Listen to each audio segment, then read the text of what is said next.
Alors, le MJ m'a fait remarquer que j'ai fait une erreur. En gros, pour vous expliquer, là, il y a deux dieux majeurs, Sigmar et Ulrich. Sigmar, c'est le dieu fondateur de l'Empire. Ah, alors là je vais mettre une tour ici, comme ça elle est bien symétrique par rapport à l'autre tour et du coup c'est super joli à l'entrée de la base.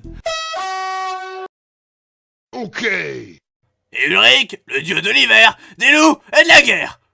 Et pourquoi je fais cette précision? C'est parce que dans le dernier épisode, j'ai dit que c'était les prêtres de Sigmar qui avaient besoin d'une escorte, alors qu'en fait, c'est les prêtres d'Ulrich qui ont besoin d'aide. Donc voilà.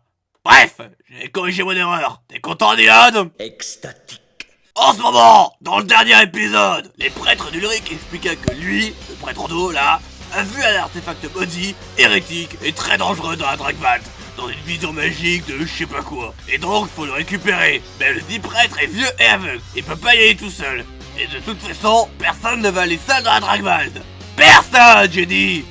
Vraiment personne. Après avoir accepté les conditions de la mission, on va vraiment devoir aller dans la Dragvault avec un vieux prêtre aveugle? Bah ouais. Et s'être préparé du mieux qu'il pouvait, notre groupe s'en allait dans la Dragvault. Et à peine être rentré dans celle-ci...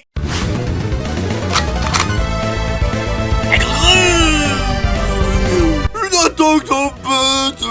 Ah bah c'est vraiment surprenant ça. Alors personne s'y attendait. On a tous été pris par surprise là, vraiment. Oh là là. Bref, baston. Après la péripétie, ils arrivèrent dans une auberge au milieu de la Dragvault. Et comment cette auberge fait pour survivre aux hommes bêtes? Comme ça. Oh bah merde alors. Dans cette auberge, on a Alice qui voulait piquer des chevaux, Dominique qui se boit la gueule, Vincent qui essaye de vendre un bibelot, Nikos qui perd 37% de ses bourses en jeu, et Odo qui fait rien de particulier. Le lendemain, nos compères continuèrent leur chemin et trouvèrent une chouette morte. Odo était peu serein, car cela signifiait qu'on s'approchait du lieu maudit et que de gros problèmes allaient pointer le bout de leur nez. Mais nos héros, eux, se demandèrent juste comment ils allaient manger la chouette. Chacun ses priorités, on va dire. Ah! Et Dominique? Ouais? Y'a un piaf qui essaie de becquer ton fromage. Quoi? Je roucoule. Personne ne touche à mon fromage! Plus tard, ils arrivèrent au lieu maudit. Et c'était dans ce tumulus, derrière cette porte, que se trouvait l'objet maudit. Odo en était sûr.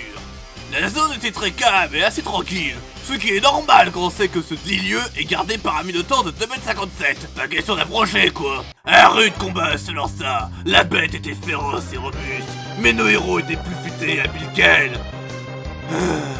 C'est ce que j'aurais aimé dire, mais en réalité... Coucou.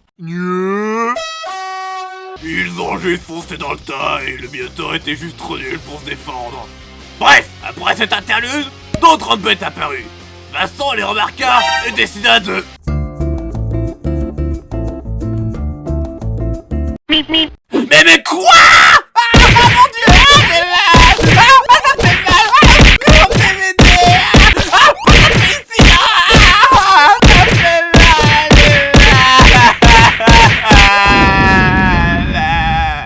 Je sais pas ce qui est le plus débile. Le fait que Vincent ait foncé dans le tas à 1 contre 5?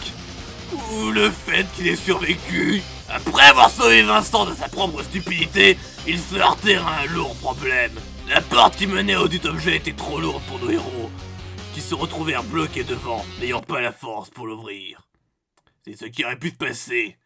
Mais en réalité, Otto, malgré le fait qu'il soit aveugle, faisait 8 à 10 heures de musculation régulière tous les jours. Et de ce fait, il était donc extrêmement musclé. À l'aide de sa seule force brute, il put ouvrir la porte. Nos héros furent sauvés grâce à la musculature saillante d'Odo. Je vous le jure, ça s'est vraiment passé comme ça. Bref, la porte du tumulus est ouverte. Et comme on a un blessé grave, va falloir s'assurer qu'il meurt pas tout de suite. C'est pour ça qu'ils vont explorer le tumulus plus tard. Donc soignez-le vite, allez moi je me la casse, allez salut!